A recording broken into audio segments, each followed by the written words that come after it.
Hi, my name is Joseph Gibbons. My name is TJ Dorius. I'm Marshall Barlow. And I am Brigham Chamberlain. And today we wanted to speak a little bit on homelessness. But first, I wanted to show a video by Leilani Farah about what is the definition of homelessness and how much of a problem it is.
Okay, and as you can tell from that video, homelessness is a really severe problem.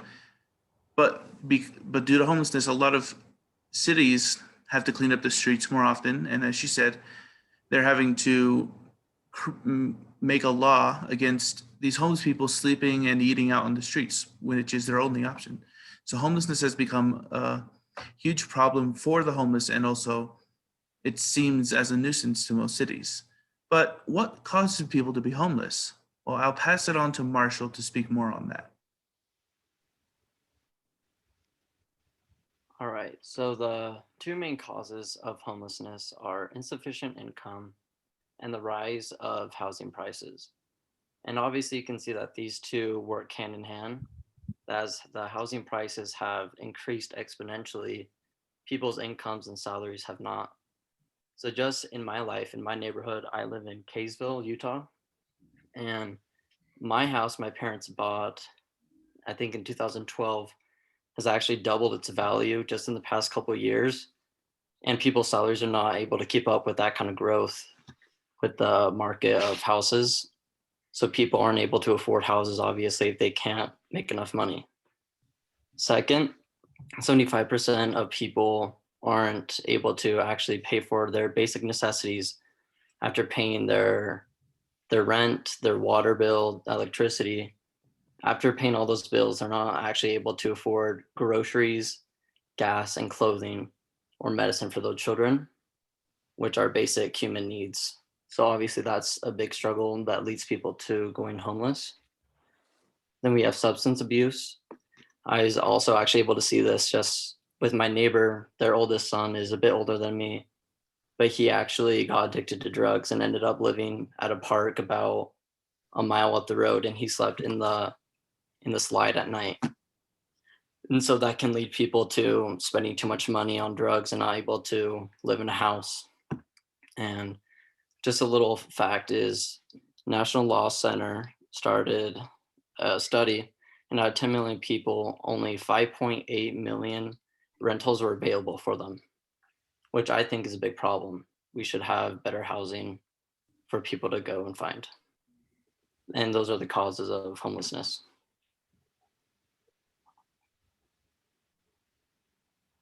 So I'm going to talk about just about how many people actually are homeless. So in 2017, a little over 500,000 people were homeless on any given night, which is about 17 out of each 100,000 people, which, obviously isn't a massive number, but it is higher than we'd like it to be. If anyone's, ever been to a big city, or even smaller cities, you see homeless people on every street corner, parks, places like that, up in, mountains, foothills, things like that. Which obviously isn't where we would like it to be, for the sake of these people. And then, like Marshall mentioned, it can become a problem on, like growing cities and whatnot. And of these, homeless people in the population, 65% of these have a sheltered place to go each night, whether that be a homeless shelter or whatnot. But 35% don't. And so that means that 35% are out on, park benches, in the parks, places like that you mentioned, maybe in a tent, in the foothills, things like that. There was good news in homelessness between 2007 and 2018. The number of homeless people in the United States had begun to decrease, but recently, between the years of 2018 and 2020, those numbers have started to go back up. And there are a couple different reasons for that. Obviously, 2020 was a really hard year for a lot of different reasons, but especially financially. And then, like Marshall mentioned, when you mix in the factor of housing becoming more and more unaffordable, with a lot of people losing their jobs and going through economic hardship, that was one of the factors that led to the increase in homelessness, as well as just the economy starting to mix and turn, and things like that. And so I think that we have a story or video to talk about, so I'll pass that on.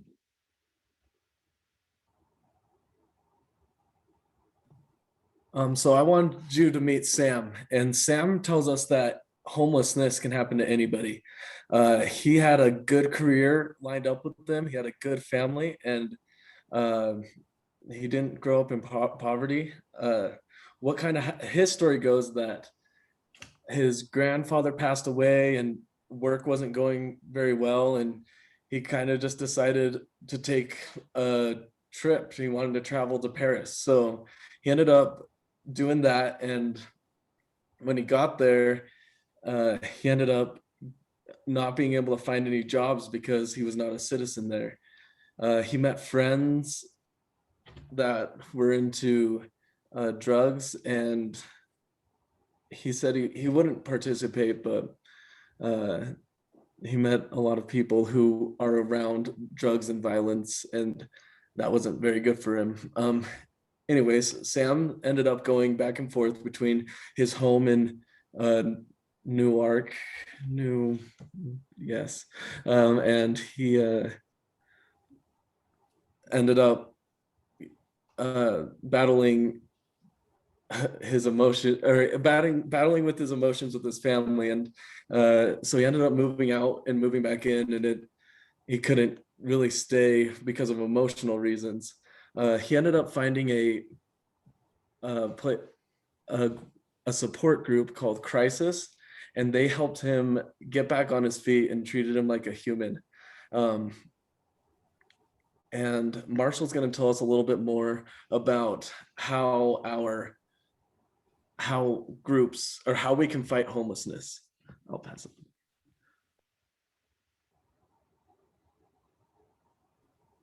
All right, so as TJ stated, it's actually a huge help to homeless people is actually getting them into groups. And a way that we can help impact them is many people, such as veterans and ex-cons, have a hard time getting back into the workforce. And so I believe that we need better programs. There are some out there already, but programs to help put these people back onto the right path and get them back into a steady job.